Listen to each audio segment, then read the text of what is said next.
ലോകത്തിലെ ഏറ്റവും വിലപിടിപ്പുള്ള കൊട്ടാരം ഏതായിരിക്കും? നമ്മുടെ ആന്റിലി ഇല്ലേ, അംബാനിയുടെ അതല്ല ആണോ? അതല്ല. അല്ലേ? അതിന്റെ അത് ഏറ്റവും വിലപിടിപ്പുള്ളതെന്ന് പറഞ്ഞാൽ നമ്മുടെ ലണ്ടനിലെ ബക്കിംഗ്ഹാം പാലസ് എന്ന് പറഞ്ഞ ഒരു പാലസ് ഉണ്ട്, കേട്ടിട്ടുണ്ട്. അതിന് ഏകദേശം 4950 മില്യൺ US ആണ് അതിന്റെ എമൗണ്ട് എന്ന് പറയുന്നത്. ഇനി INR-ലോട്ട് കൺവേർട്ട് ചെയ്യണമെന്നുണ്ടെങ്കിൽ അപ്രോക്സിമേറ്റ്ലി 41,000 കോടിയാണ് അതിന്റെ എമൗണ്ട് എന്ന് പറയുന്നത്. അതെ, 40 ഏക്കറിലാണ് ഈ ഒരു സംഭവം, ഈ ഒരു പാലസ് സ്ഥിതി ചെയ്യുന്നത്.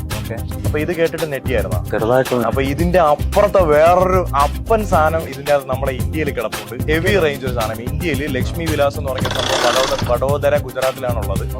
700 ഏക്കറിലായിട്ട് സ്ഥിതി ചെയ്യുന്ന ഈ ഒരു സംഭവം ഏകദേശം 150 വർഷത്തിന് മുന്നേ ഇവിടെ നമ്മൾ പിന്നെ രാജാക്കന്മാരെ കാലഘട്ടത്തിൽ വെച്ചതാണ്. അപ്പൊ ഇത് ആക്ച്വലി ഇതിന്റെ അകത്ത് 700 ഏക്കറിന്റെ അകത്ത് അവർക്കൊരു പ്രൈവറ്റ് ആയിട്ടുള്ള ഗോൾഫ് ക്ലബ് ഉണ്ട്, ഒരു ഫുട്ബോൾ സ്റ്റേഡിയം ഉണ്ട്. ഏറ്റവും ഇൻട്രസ്റ്റിംഗ് ആയിട്ടുള്ള സംഭവം എന്ന് പറഞ്ഞു കഴിഞ്ഞാൽ അവർക്ക് അങ്ങോട്ടും ഇങ്ങോട്ടും ട്രാവൽ ചെയ്യാൻ വേണ്ടിയിട്ട് അവിടെ പ്രൈവറ്റ് ആയിട്ട് ഒരു റെയിൽവേ തന്നെ അതിന്റെ അകത്ത് ഉണ്ടായിരുന്നു.